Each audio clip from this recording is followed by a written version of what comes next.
Sotihotu, Namo Buddhaya. Selamat sore pada teman-teman mahasiswa sekalian. Semoga Anda sehat selalu berkat perlindungan Sang Tiratana Buddha Dhamma dan Sangha. Pada pertemuan kali ini saya akan memberikan tentang materinya adalah jaringan komputer ya, dan komunikasi data. Komunikasi data adalah proses yang memungkinkan data yang terdapat di terminal dalam kurung komputer ya, bukan terminal base gitu ya, berlainan saling berinteraksi untuk melakukan proses tertentu. Komunikasi data antar terminal mensyaratkan 3 elemen, yaitu terminal sumber atau source, di mana tersimpan data yang hendak ditransfer. Kemudian media transmisi yang merupakan media lalu lintas data yang akan ditransfer dari terminal sumber ke terminal penerima. Dan yang ketiga, terminal penerima atau receiver merupakan terminal akhir yang menerima transfer data dari terminal sumber.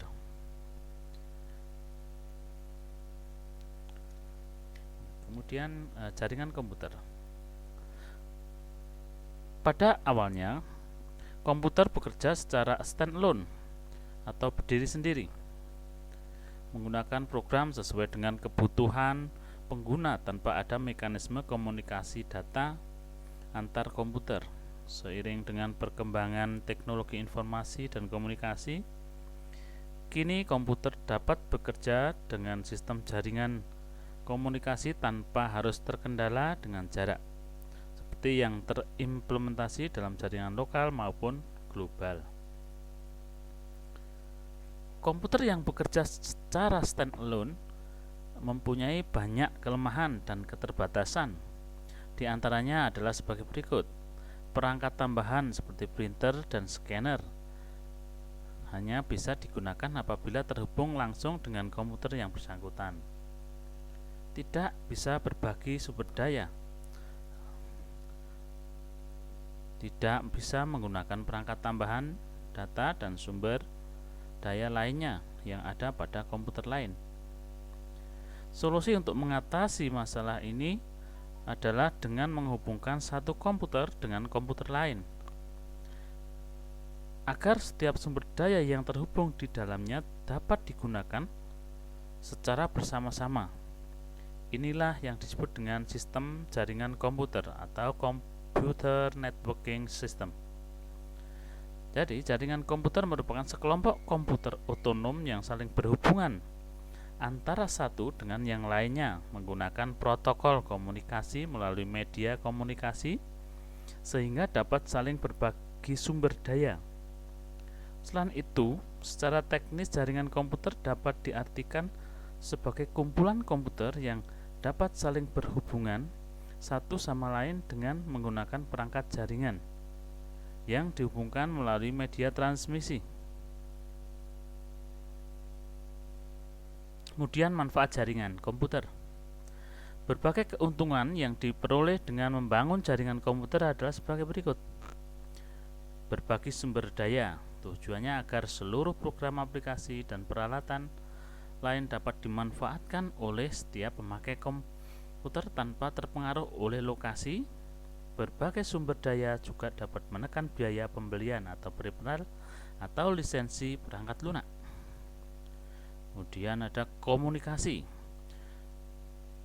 Sebuah jaringan komputer mampu bertindak sebagai media komunikasi yang baik bagi para pegawai yang terpisah jauh. Dengan menggunakan jaringan, 2 orang atau lebih yang tinggal berjauhan akan lebih mudah bekerja sama dalam menyusun laporan. Dan yang ketiga, integrasi data. Integrasi data adalah pembangunan jaringan komputer dapat mencegah atau mengurangi ketergantungan pada komputer server.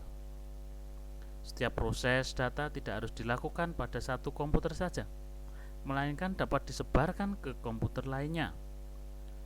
Oleh karenanya terbentuklah data yang terintegrasi sehingga memudahkan pemakai untuk memperoleh dan mengolah informasi setiap saat. Yang keempat, pengembangan dan pemeliharaan. Dengan adanya jaringan komputer, pengembangan peralatan dapat dilakukan dengan mudah dan menghemat biaya. Misalnya, untuk memberikan perlindungan terhadap serangan virus, maka pemakai cukup memusatkan perhatian pada hard disk yang ada di komputer server. Jaringan komputer juga akan memberikan reliabilitas tinggi, yaitu adanya sumber-sumber alternatif pengganti jika terjadi masalah pada salah satu perangkat dalam jaringan. Artinya, karena perangkat yang digunakan lebih dari satu, jika salah satu perangkat mengalami masalah, maka perangkat yang lain dapat menggantikannya. Keamanan data. Sistem jaringan komputer memberikan perlindungan terhadap data. Jaminan keamanan data tersebut diberikan melalui pengaturan hak akses para pengguna dan teknik perlindungan terhadap hard disk, sehingga data mendapatkan perlindungan yang efektif. Dan selanjutnya, sumber daya lebih efisien dan informasi selalu terkini atau up to date. Dengan adanya pemakaian sumber daya secara bersama, maka pemakai bisa mendapatkan hasil yang maksimal dan berkualitas. Selain itu, data dan informasi yang diakses selalu terbaru, karena setiap ada perubahan yang terjadi dapat segera langsung diketahui oleh si pemakai, dan mengurangi ketergantungan pada satu vendor. Dengan dibangunnya jaringan komputer, vendor tidak lagi menetapkan biaya yang tinggi untuk komputer dan peralatan pelengkap lain yang dijualnya. Misalnya, pemakai dapat menggunakan komputer server dari IBM, sedangkan workstation-nya atau kliennya dari Acer atau merek lainnya. Lebih ekonomis. Ini manfaatnya yang terakhir, lebih ekonomis. Komputer yang kecil memiliki rasio harga atau kinerja yang lebih baik dibanding dengan komputer besar. Komputer mainframe memiliki kecepatan sekitar 10 kali lipat kecepatan PC. Akan tetapi, harga mainframe 1000 kalinya lebih mahal dengan selisih rasio harga atau kinerja yang cukup besar. Ini menyebabkan perancang sistem memilih membangun sistem yang terdiri dari komputer-komputer pribadi dibanding menggunakan mainframe.